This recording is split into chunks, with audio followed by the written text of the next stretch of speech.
All right, let's talk back to school. Prep is more than just buying school supplies, right? Whether your child is going off to college or just starting kindergarten, there are things that you can do to help smooth the transition from the beach back to the classroom. So here to help us get back on track, Dr. Ashley Chamberland. She is a pediatrician at UConn Health, and we're certainly glad you are in. Good morning to you, and thanks for coming. Good morning, no problem. So you must hear this all the time, especially when it comes to sleep schedules. We've let the kids kind of, oh, it's summer, so they're not really on schedules when it comes to sleep. And this is an important one to get back on track for school, right? It definitely is, because being deprived of sleep, they can't focus as well at school, their attention is poor.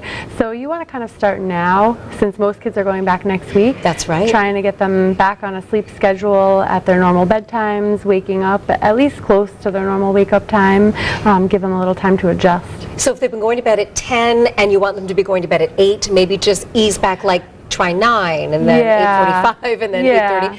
Okay, so that's a really, really important one. Another guilty pleasure of summer, eating anything you want and often.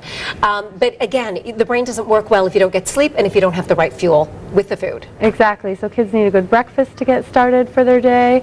You know, you want to have, if they're going to have cereal, try to pick one that's whole grain with low sugar, or, you know, a whole grain fruit bar.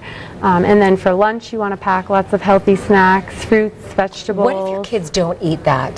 Just keep on encouraging it until they do. I mean, eventually they get hungry enough, right? Yeah, keep trying. You know, if you give them too much junk food, they're going to just keep eating that and never try the good stuff. So keep trying the fruits, the vegetables. You can slice, you know, apples or fruit that they do like. If you put a little lemon juice, that keeps it from turning brown. Yeah, because if it's brown, they're like, ew, it looks gross. Yeah. I just tell my kids all the time, fruit, it's nature's candy. They hear the word candy, they're like, give me more. So whatever and they works, think, right? You know, as long as they like the taste, and then, you know, stay away from juice because that has a lot of sugar. Right. So you want to try to do milk. Even if you have to flavor the milk, it's better than juice. So backpacks. Kids have never had more homework. I mean, sometimes on the first day of school, they've got a little something they have to do. So there come the backpacks full of books and papers that you have to fill out and sign.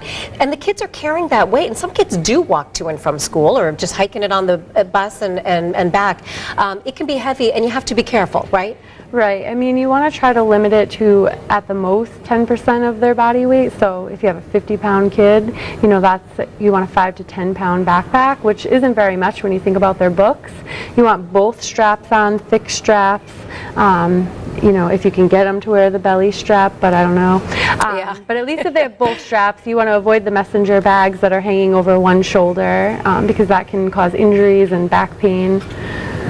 Wow, yeah, there's just so much to think about. In fact, we have a few more tips just to help you out a little bit. We have some healthy habits that you can pass on to your child. Help your child warm up to their school. Maybe if it's a new school, drive them there, show them, maybe ask for a tour. I know a lot of schools do offer tours ahead of time. Yep, and even if they can meet the teacher, if the teacher happens to be there ahead of time, but at least so they're not so nervous going into a new school. Fall flu shots. 'Tis the season. It's coming up again. It is, and a lot of the preschools require them now. Some of the schools require them as well, but it's a good idea to get your flu shot, you know, early if you can. So usually in September, offices start giving them out. Some even have them already.